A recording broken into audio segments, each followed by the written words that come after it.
Muito bom dia a todos, diretamente aqui do Homens que Oram, Salmo 47, Manaus 5:20.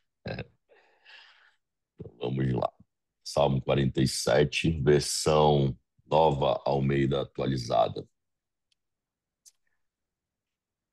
Deus, o Rei de toda a terra, ao mestre de canto, Salmo dos filhos de Corá. Batam palmas todos os povos, aclamem a Deus com vozes de júbilo, pois o Senhor Altíssimo é tremendo e o grande Rei de toda a terra. É o grande Rei de toda a terra. Ele nos submeteu os povos e pôs as nações debaixo dos nossos pés.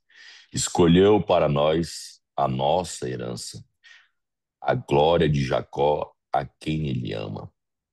Deus subiu em meio a aclamações, o Senhor, ao som de trombetas. Cantem louvores a Deus, cantem louvores ao nosso Rei, cantem louvores. Deus é o Rei de toda a terra. Cantem louvores com harmonioso cântico. Deus reina sobre as nações, Deus se assenta no seu santo trono. Os príncipes dos povos se reúnem com o povo de Deus de Abraão, porque a Deus pertencem os escudos da terra. Ele se exaltou gloriosamente.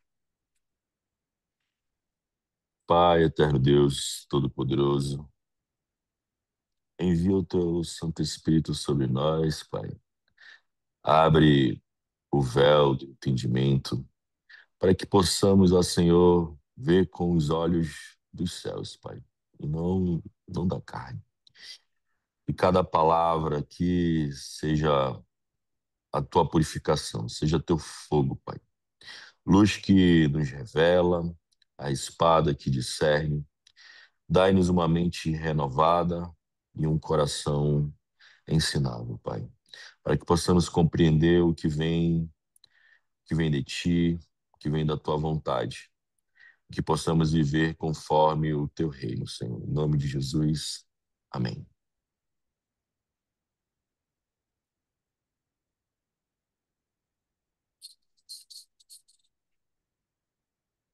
Salmo, Salmo 47,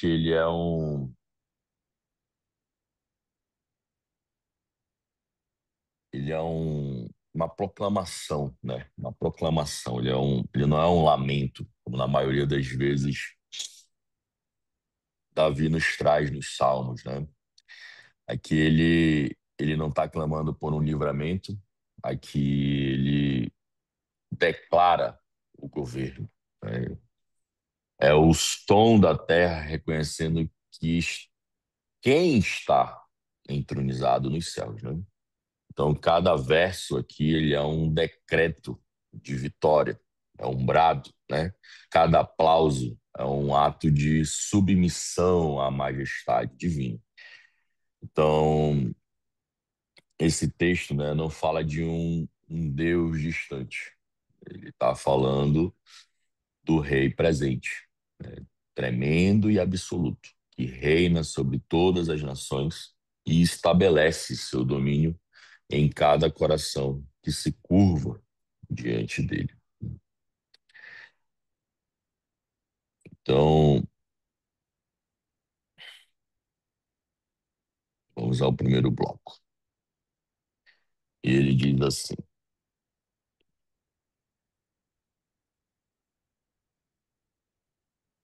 no bloco de 1 ao 2, batam palmas todos os povos, clamem a Deus com vozes de júbilo, pois o Senhor Altíssimo é tremendo, é o grande Rei de toda a terra.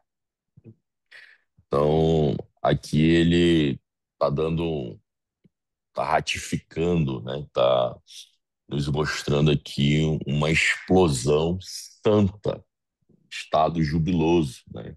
Aplaudir, aclamar, é um gesto, de quem, de quem marcha, né? De quem reconhece que o rei está marchando com eles. Então, adorar é alinhar-se ao comando real. A ordem não é apenas para Israel, é para todos os povos. Né? Aqui ele diz que, né, é, Israel só é a vanguarda, mas todos os gentios devem seguir a marcha profunda do triunfo, pois tem uma participação igualitária. Esse reino onde há gregos e judeus, mas Cristo é tudo em todos. Então, Deus, olha só como ele afirma, Deus é tremendo, né? Aqui carrega um temor de reverência, não de terror. Oh, nossa, né? Deus é o perigoso, para se ter, né? Ele que é o rei supremo. Ele não é um rei local, pegou uma divisão ali de terra e se proclamou rei daquilo ali. Ele é o rei do universo. E não é um rei mesquinho.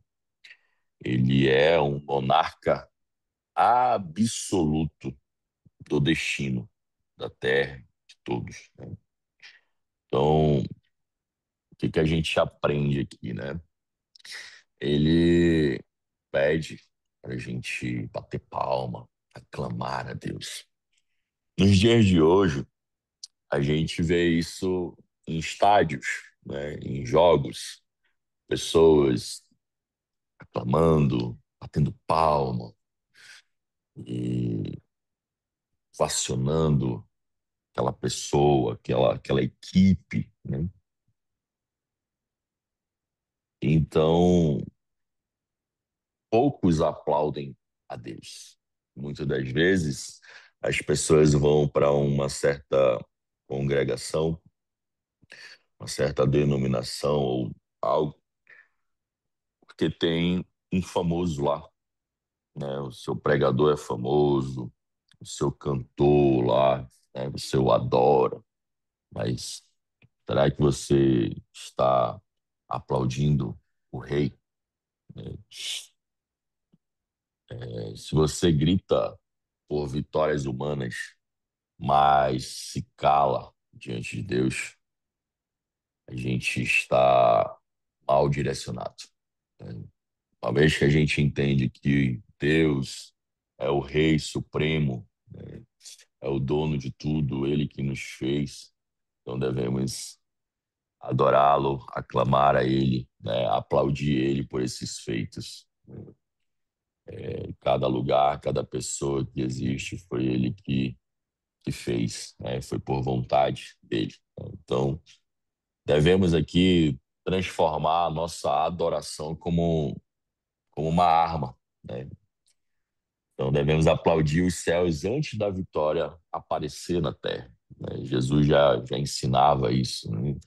Ele orava, ele adorava ali antes de fazer os milagres, antes de fazer tudo aquilo que foi contado. Né? Então, o louvor é um som do trono invadindo o campo. Né? Imagina, né? Que é campo de guerra, todos aqueles guerreiros ali bradando, chegando, marchando, dando a vitória. Né? Imagina você ali isolado no campo de batalha, prestes a perder, e de repente vem esse canto bradando, né? O hino da sua nação, e você ouvindo, sentindo a terra estremecer. É a vitória vindo a cavalo. E aí Jesus nos diz, né, em Lucas, se estes se calarem, as próprias pedras clamarão. Então aqui ele diz que toda a criação reconhece a majestade, né? Então não é uma opção, ela é uma resposta inevitável da verdade, né? À presença da glória. Em Salmo 93 diz assim: O Senhor é rei, está vestido de majestade. Então aqui ele reforça o governo contínuo, né, de Deus. Então todo louvor verdadeiro é reconhecimento da sua soberania. A gente vê muitas músicas hoje, né, em relação à adoração, há questionamentos sobre uma letra ou outra, e saber o que que você está declarando ali é importantíssimo, né? O seu significado, a sua motivação. E precisamos ter conhecer a razão pelo que devemos louvar. O que que estamos louvando? Estamos louvando ao cantor, a letra da música, a verdade, né? Quando a gente lê a palavra, a gente vai vendo que os louvores têm trechos, né?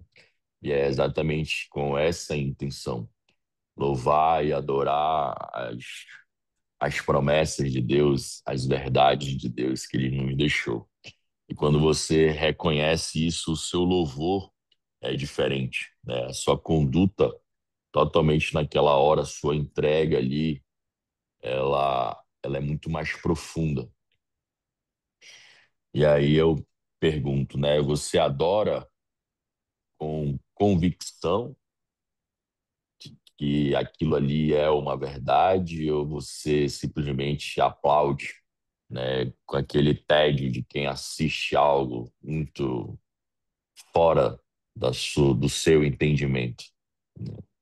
Tem gente que tá tão morno, com o coração endurecido, às vezes é porque passou muito tempo fora ou realmente não se aprofunda, né? Tá lá morno, não busca a Deus como deve ser buscado, não se oferta a Ele uma parte do seu dia para conhecê-lo, né? É só abrir a Bíblia, né, e pedir que Ele venha auxiliar, trazer entendimento e revelações. Ele jamais se negou, né? Na palavra ele diz: buscai e será atendido, né? Uma vez que você busca a vontade dele, ele estará lá te auxiliando em sabedoria, né? É só fazer como o rei Salomão, peça por sabedoria e ele com certeza vai te conceder com muita alegria. E aí ele fala também sobre a parte da tremendo, né? Deus é tremendo e traz essa, esse contexto assim de temer a Deus, mas tem o terror, né? Então Deus ele é a onipotência, né? Assim como ele tem o poder para aniquilar, ele é muito poderoso para proteger, né? Então você precisa entender assim, nós como pais, né? Se algo acontece com os nossos filhos, nós tornamos esse poder de aniquilação que nós homens temos para protegê-los, né? O Jordan Peterson fala: desperte o monstro e depois o controle, né? Então, toda a fúria do homem, toda essa força deve ser direcionada para proteger, né?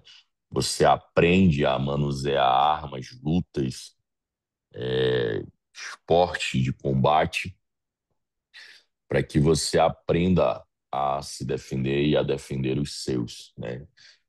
Deus é muito mais do que isso, né? Ele tem um poder absoluto muito maior do que qualquer arma que o mundo possa ter, né? A sua voz é poderosa ao ponto de destruir ou criar qualquer coisa. E ele vai destruir qualquer coisa que venha ameaçar seus filhos, né? Ele está ali para protegê-los, trazer a vitória para os seus. E os seus, né, como está aqui, é todos os povos. Como eu disse no início, Israel só é a vanguarda. Todos os povos é a nação de Deus, né? Somos patriotas desta nação. Todo cristão é um patriota desta nação. Devemos agir como tal. Ah,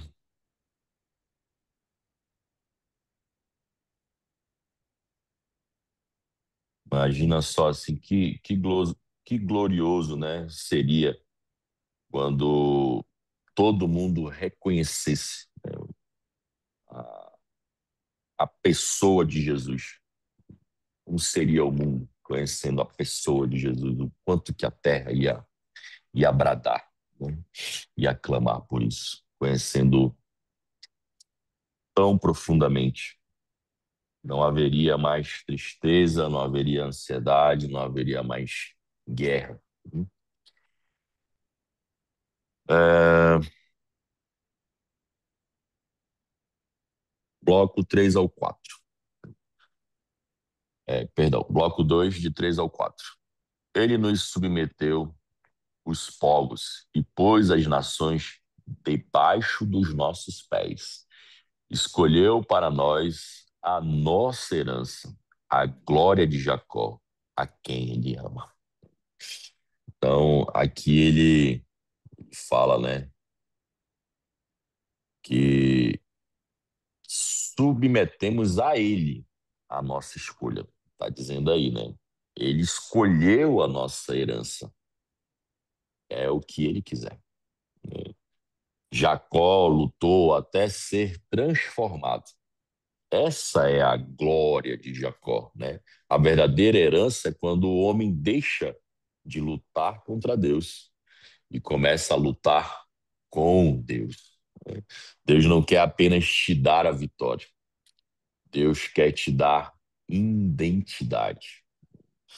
Muitos, né, eu já falei anteriormente, pessoas querem os benefícios, a graça, a bênção de Deus, mas não querem a Deus.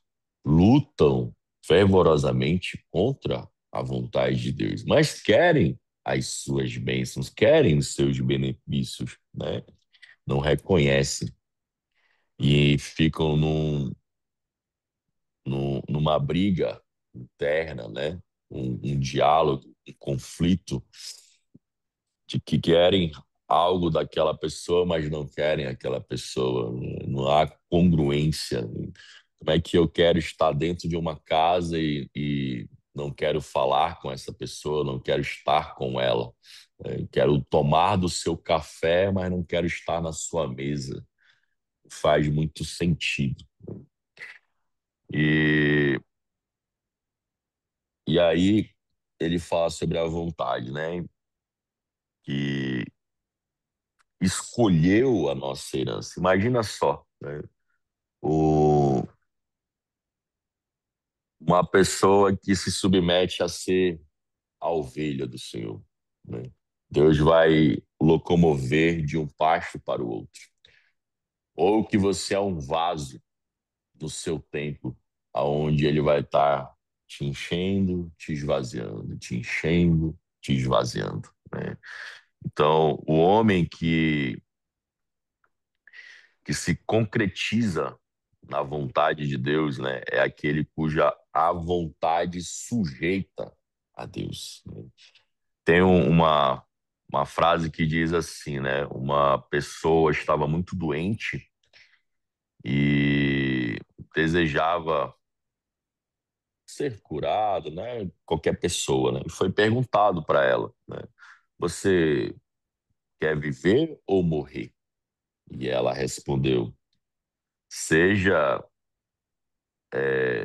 desígnio de Deus, né? E aí, e se ele dissesse assim, não, você pode escolher.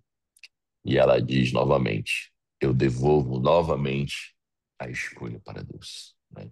Então, isso é uma pessoa totalmente entregue à vontade de Deus, né? Aceita as escolhas de herança que Ele nos tem direcionado. Então, aquele que veleja no mar, se alicerçando às suas próprias vontades, provavelmente vai naufragar em algum ponto.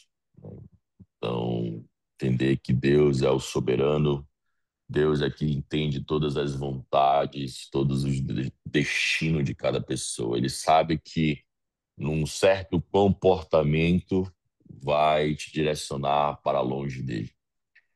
Então, ele não permite, né? Ele luta contra isso. Ele peleja. A Bíblia inteira é Deus pelejando para que a humanidade não se afastasse da sua presença. Então, a luta que mais dói não é contra um inimigo, não é contra uma pessoa, contra um momento de dificuldade. A luta que mais dói é contra o próprio eu. Você se autoavalia, se auto-corrige, né? E isso precisa muito mais de tempo, e a única pessoa responsável ali é você para mudar tudo isso, né? Quando você direciona a luta para o inimigo, você está colocando responsabilidade no outro e está alheio a resolver, né? Então, precisamos lutar contra o nosso próprio eu, ter um entendimento de que, diante de alguma situação, se perguntar o que que eu aprendo com isso e o que que eu posso fazer para resolver isso de uma vez, né? Então, quando o homem aceita a vontade de Deus, o fardo se transforma em direção. Quem luta contra o molde, quebra. Quem luta para ser moldado, cresce. Então, todas as vezes que você for lutar contra Deus, você vai sofrer danos, né? Será quebrado. Mas uma vez que você se entrega ao seu próprio molde, né, você vai crescer, né? Entender que muitas das vezes Deus vai nos tirar algo, né, vai nos fragmentar para fechar aquela brecha que um dia a gente mesmo escolheu e trincou, né? E Ele está ali nos restaurando um barro, um vaso na mão do oleiro.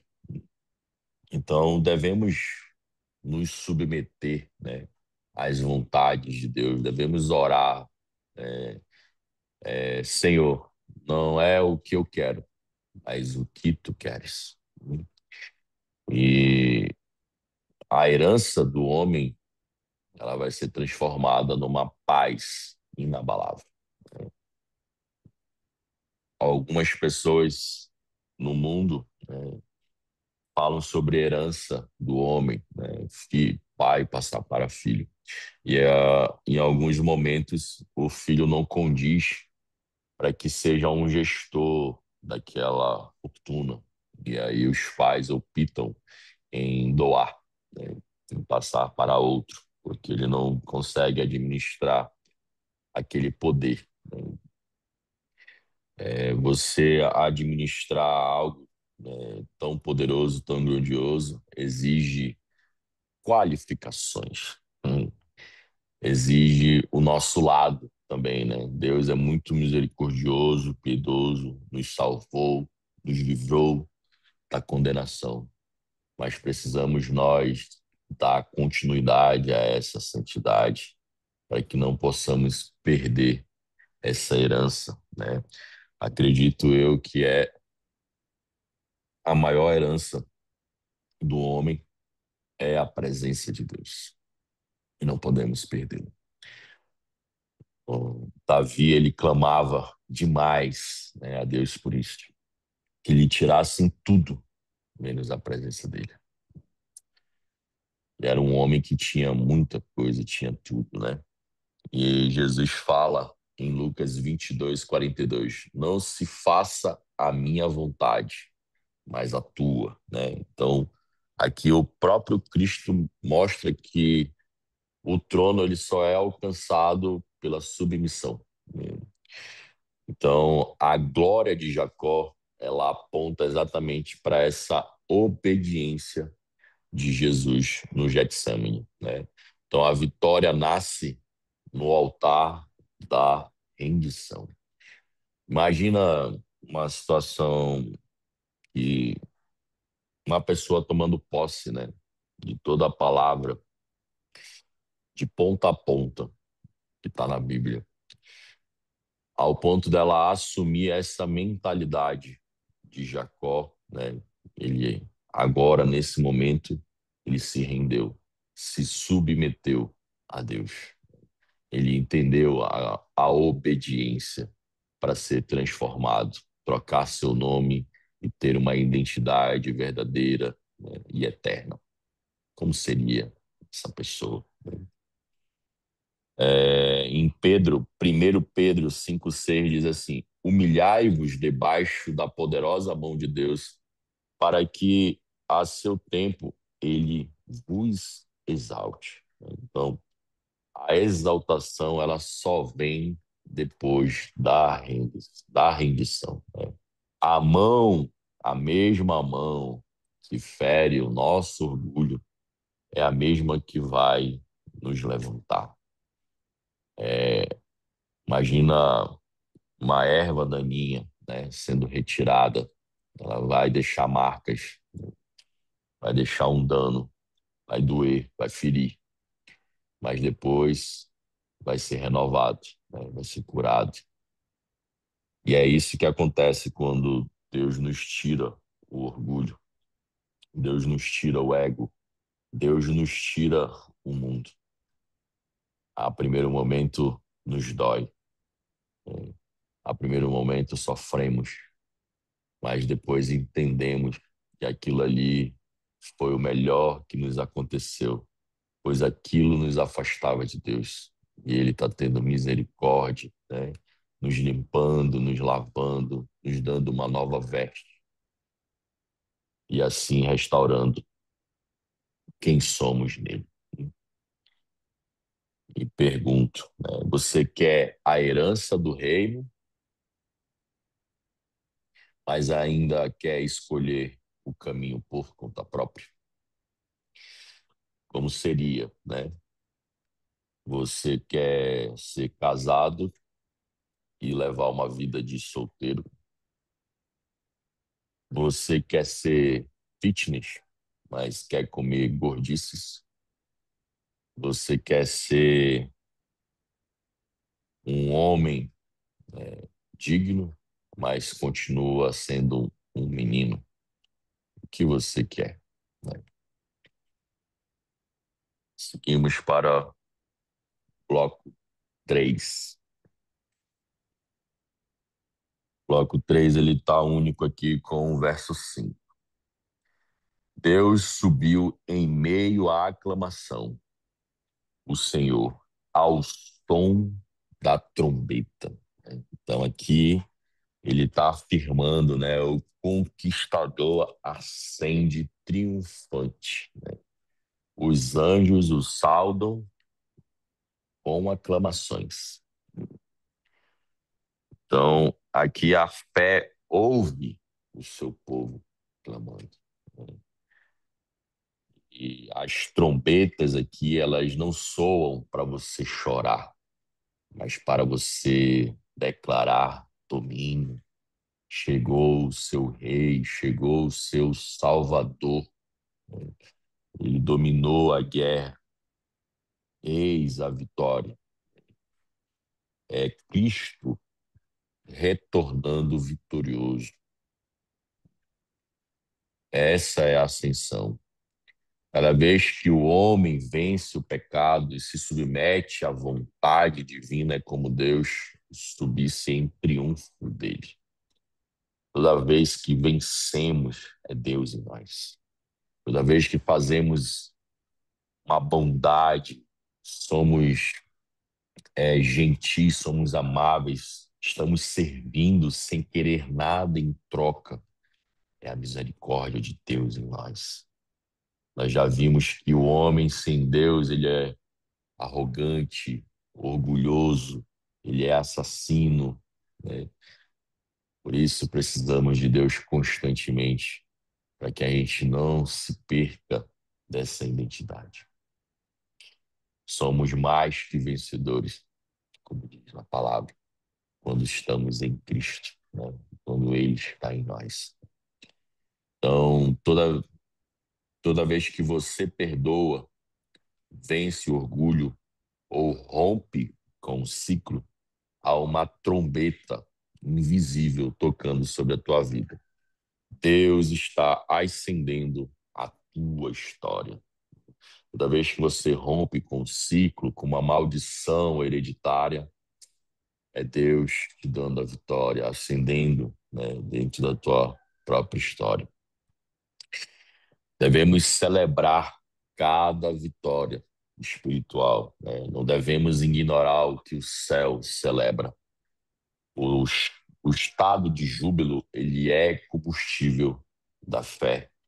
Em muitas passagens da Bíblia, ele fala: alegre-se, alegre-se no Senhor. Quando olhamos para o Senhor, não tem como não se alegrar, não ter essa felicidade tão interna e tão forte dentro de nós. Nos alegramos com um joguinho que ganhamos. Imagina na presença de Deus. Como seria essa alegria? Não caberia no peito, né? Não aguentaríamos ficar de pé diante da sua presença. De tão alegres que ficaríamos. E Ele está aqui conosco, ao nosso redor. Basta nós buscarmos, amolecer nossos corações para podermos ouvir, para que possamos ver Ele em tudo e em todos.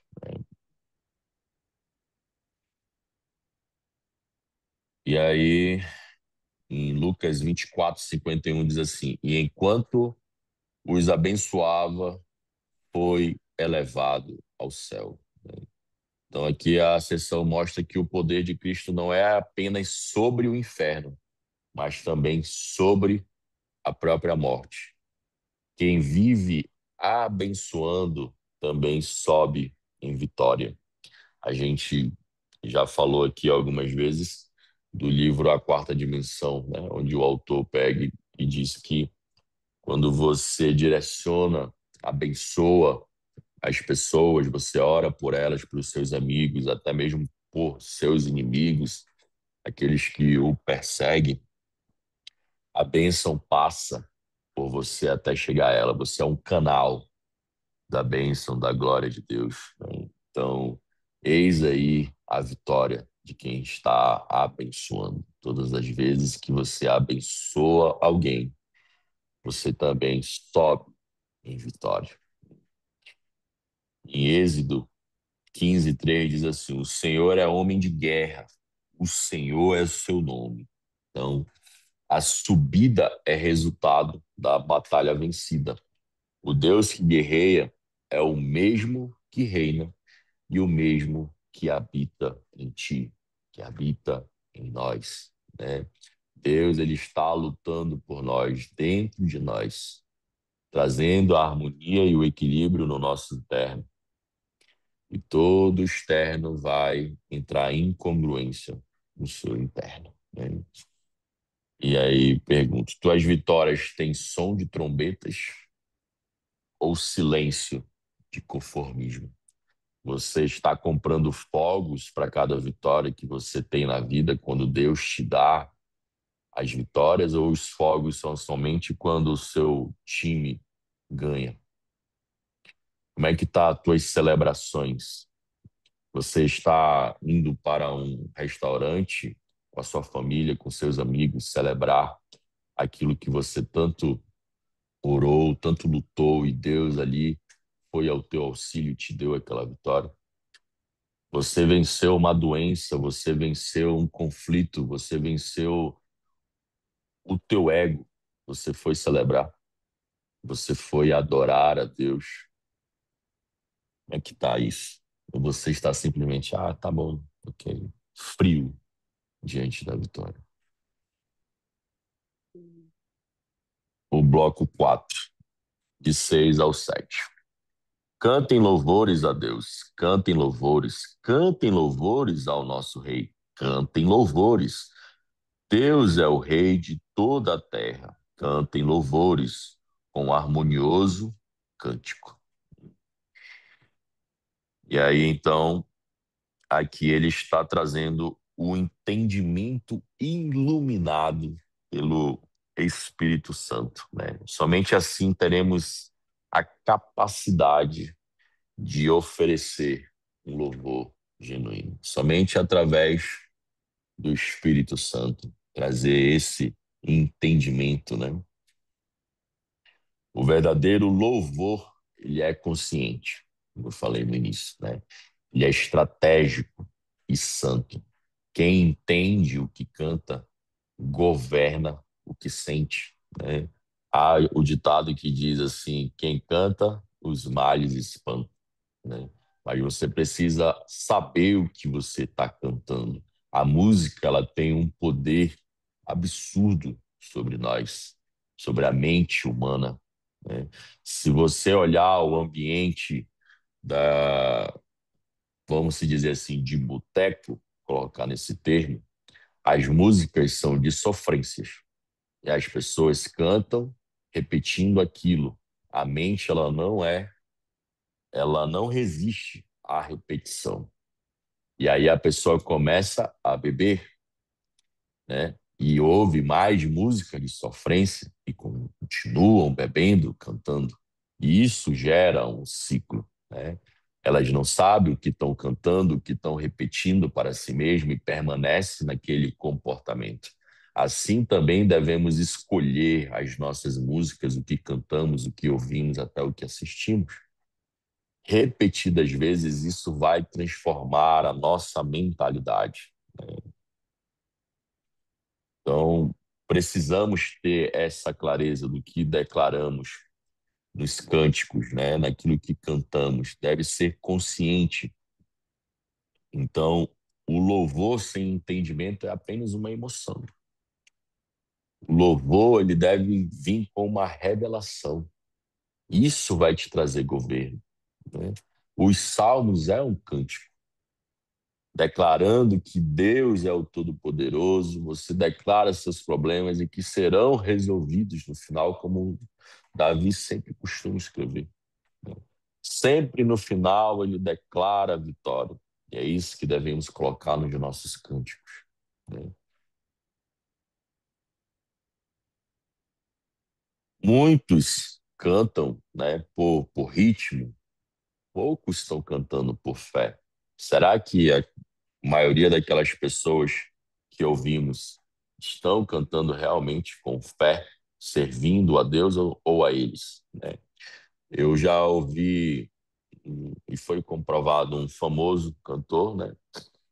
E ele, no momento que ele foi chamado numa, numa emissora, ele foi questionado sobre a letra da música e ele não mencionou Deus naquela hora, né? Que era uma música do verão. E ele não falou que era para Deus. Ele falou simplesmente que era uma música do verão. E ele negou a Deus naquele momento. Amigos nossos aqui no grupo já trouxeram um questionamento sobre a inteligência artificial, que não tem emoção. A gente vê muitas hoje músicas sendo feitas, né, com a inteligência artificial, mas ela não tem alma de adoração, né? Ela não tem esse espírito de entendimento de adorar a Deus verdadeiramente, né? Somente nós, criaturas de Deus, é que podemos ter esse entendimento. Então, devemos meditar nas letras, nos versos e trabalhar e transformar cada palavra em um decreto espiritual. Tem uma música que eu gosto muito que ela diz assim: mesmo que o meu mundo desabar e o chão faltar, eu continuarei, né? Porque eu confio em Deus. Eu não confio no que vejo, eu confio no que creio. E várias partes dessa música, ela traz afirmações, né? Afirmações, um decreto espiritual. E Jesus aqui, ele fala em João 4:23 o seguinte: os verdadeiros adoradores, perdão, adorarão o Pai em espírito e em verdade. Então, a verdade sem espírito, ela é seca. E o espírito sem verdade é engano. Não, não há congruência, né? Então, Jesus aqui, ele une ambas. A adoração, né, é espírito com propósito. Precisamos colocar essa convicção dentro de nós, esse comprometimento, né, esse caráter de identidade. Por que estamos adorando? Né? O que estamos falando nas nossas adorações? A nossa igreja, a Wesleyana Central de Manaus, ela usa muitos louvores clamando as vitórias de Deus, né? Declarando a nossa dependência de Deus. É muito seleto os louvores, né? Falo da minha igreja porque é lá que eu não posso falar de outro. Então, em 1 Coríntios 14:15, né? Cantarei com o espírito, mas também com entendimento. Não é somente uma emoção, um abrir de boca. Se você não entende nem a ti mesmo, porque acha que Deus vai te compreender, né? Certo que muitas vezes a gente está no início, né? E aí temos o auxílio do Espírito Santo a transcrever aquilo que estamos fazendo. Aí deve ter entendimento, né? Não pode ser de qualquer jeito. A gente vê pessoas brincando, né, com o dom do falar em espírito, né?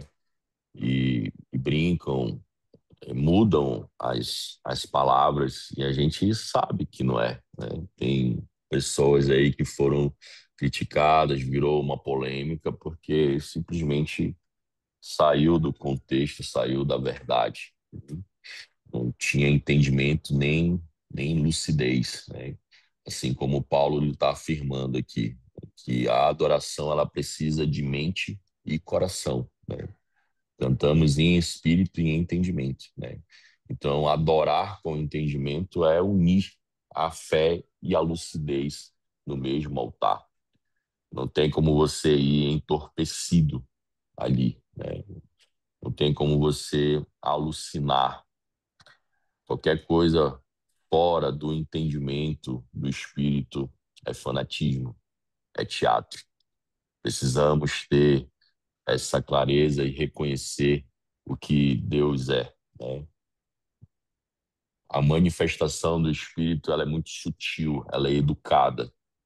Não existe algo que traga polêmica, que traga vergonha aos seus membros. Precisamos constantemente nos policiar, nos questionar aquilo que estamos vendo, ouvindo, aquilo que estamos tendo como verdade. Tem que ser a verdade de Deus, tem que ser a verdade que Ele colocou nas Escrituras para todos nós. Eu pergunto: teu louvor é estratégia de guerra ou apenas uma anestesia, né? Você está apenas cantando ali para tirar a sua mente daquele estado, mas nenhuma transformação, nenhum arrependimento genuíno. ou se realmente você está ali cantando para adorar a Deus, para declarar aquilo que você é nele, né? Declarando suas vitórias. Seguimos para o último bloco, de 8 ao 9. Deus reina sobre as nações. Deus se assenta no seu santo trono. Os príncipes dos povos se reúnem com o povo do Deus de Abraão, porque a Deus pertence os escudos da terra. Ele se exaltou gloriosamente. Então, Deus, ele ocupa um trono incontestável. Seus decretos, eles são santidade em si. Cada decreto de Deus é, é, é verdadeiro, né? Não existe algo duvidoso dentro do seu decreto, né? Não existe inverdade. Deus não entra em incongruência com a sua palavra, né? A sua palavra em Gênesis, ela é confirmada em Apocalipse, né? Então, toda ela se conecta. A Bíblia inteira, ela foi escrita em tempos diferentes, mas em um só Espírito, né? Tudo que está ali foi pela vontade de Deus, né? Os homens foram ferramentas, instrumentos, exemplos, né, a serem seguidos e também a serem como advertências. Deus colocou tudo ali, né, para que o homem entendesse: não vá por esse caminho que você vai ter esse fim, vá por esse daqui que você terá a coroa da glória.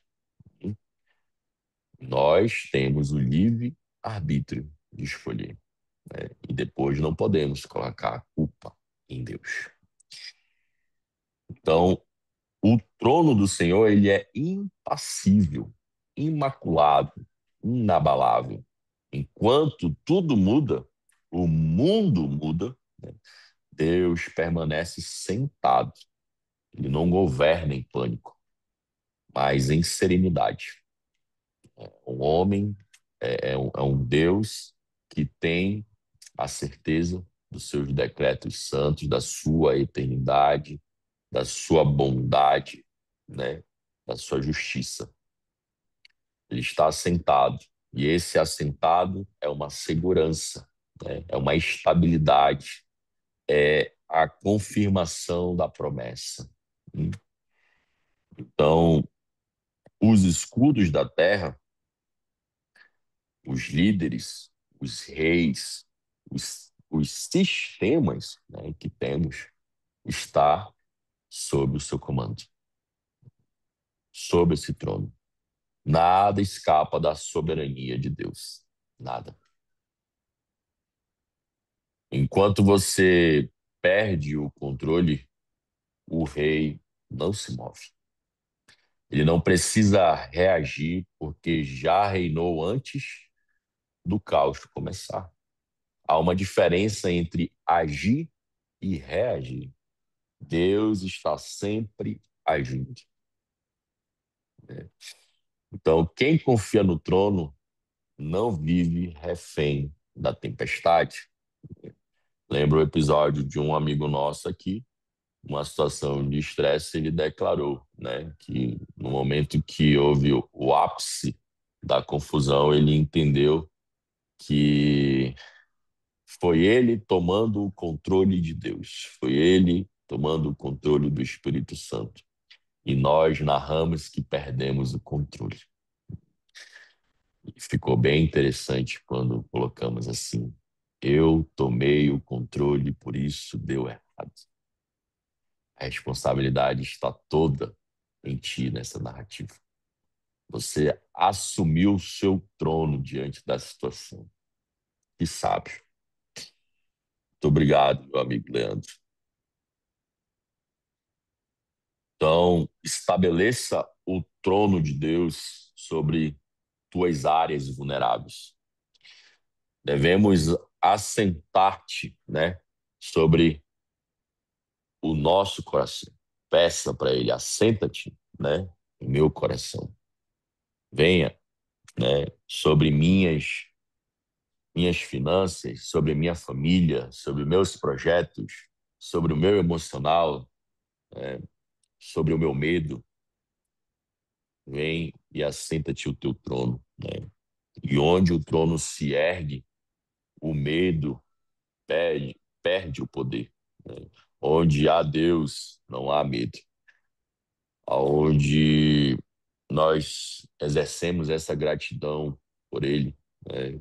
Por Ele estar ali, não tem como sentir medo, é impossível, né? Ele está na tua presença, tudo ali será vitórias. Em Mateus 28, 18 diz assim: toda a autoridade me foi dada no céu e na terra. Jesus disse isso, né? Então, Jesus é essa, vamos se dizer assim, a encarnação do trono santo. Ele é esse trono santo, né? O seu governo é a extensão direta da vontade do Pai. E nós reinamos com ele. Nós vimos em Apocalipse, né, os 24 anciões coroados com as suas vestes brancas. Aquilo ali possivelmente são os seus 12 apóstolos, os 12 líderes das tribos. Pode ser você, pode ser eu ali, né? Mas lembrando que ainda assim eles se curvam e entregam a sua coroa ao verdadeiro rei, né? Se estamos aqui numa caminhada, ou buscando, ou adorando, se tornando a sua imagem e semelhança, nós governaremos lá com ele, né? Lembrou o trecho do The Chosen, né? Que também está na passagem. O, os discípulos, né? O João e o seu irmão Tiago, pedindo para que eles governassem juntos, né? Ele estivesse assentado ali diante do seu trono e ele, Jesus, muito paciente, explica que não é esse tipo de reino, um monarca da terra, né? Totalmente diferente. Você estará à frente da batalha, você estará ali levando o evangelho, salvando as pessoas, né? Você estará renunciando o seu próprio eu. Isso é reinar com ele, né? Assim como ele fez. E em Salmos 103, 19 diz assim: o Senhor estabeleceu o seu trono nos céus e o seu reino domina sobre tudo. Aqui, né, ela confirma exatamente aquela verdade eterna, né? Que o domínio divino. Ele estabeleceu o seu trono nos céus e no reino sobre tudo. O seu reino domina sobre tudo. Então, o reino ele não depende de circunstâncias. Ele é um eixo universal, moral e espiritual. Então, tudo que a gente vê de caos é porque está fora do domínio do reino, do trono.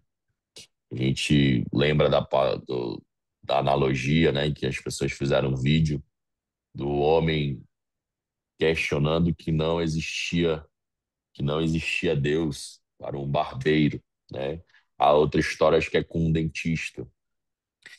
A do barbeiro é mais visível. E aí o barbeiro evangelizando ele, né? E por que que você diz que não existe Deus? Ele disse: olha aí a guerra, olha pessoas passando fome, olha ali pessoas brigando e essa confusão toda no mundo, né? E aí ele pega, né? E, e sai na rua, né? E fala assim: olha aquela pessoa ali, né? Cabeluda, barbuda, né? Ela então não tem barbeiro no mundo, né? Não tem barbeiro no mundo. E assim, como não? Claro que tem. Tá aqui você, né? Aí ele, então, é a mesma coisa. Só que para mim fazer o meu trabalho, elas precisam vir até mim, né? Para que eu faça a barba delas, que eu cuide do cabelo delas. Assim também são essas pessoas no mundo que estão sozinhas, tendo confusões. Elas precisam ir até Deus para que possam aparar suas barbas, cortar seus cabelos, né? Precisamos deixar os chinelos de fora da nossa para adentrar na Terra Santa. Então, é nesse domínio, né? Entregar o domínio a Deus.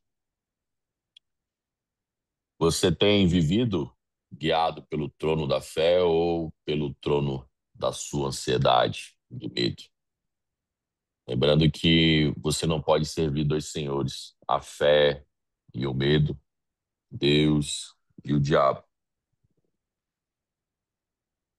Você não vai ver um atleta correndo uma maratona pensando em perder. Ele treinou várias vezes, mentalizando ele cruzar aquela faixa. E assim ele foi lá para a prova, com essa fé, com essa visão, né? Então, aqui os Salmos, ele, para concluir, né? Ele é um brado de vitória, quem já venceu, né? E não é um lamento, é um decreto. Eu sou vitorioso, eu venci. Então, o homem que entende esse texto, né? Ele, ele não vai se ajoelhar pelo medo, por medo. Ele vai se render ao trono. Então, ele vive consciente de que o rei reina, o reino avança e todo joelho se dobrará. Como de costume, um pequeno texto para a gente finalizar.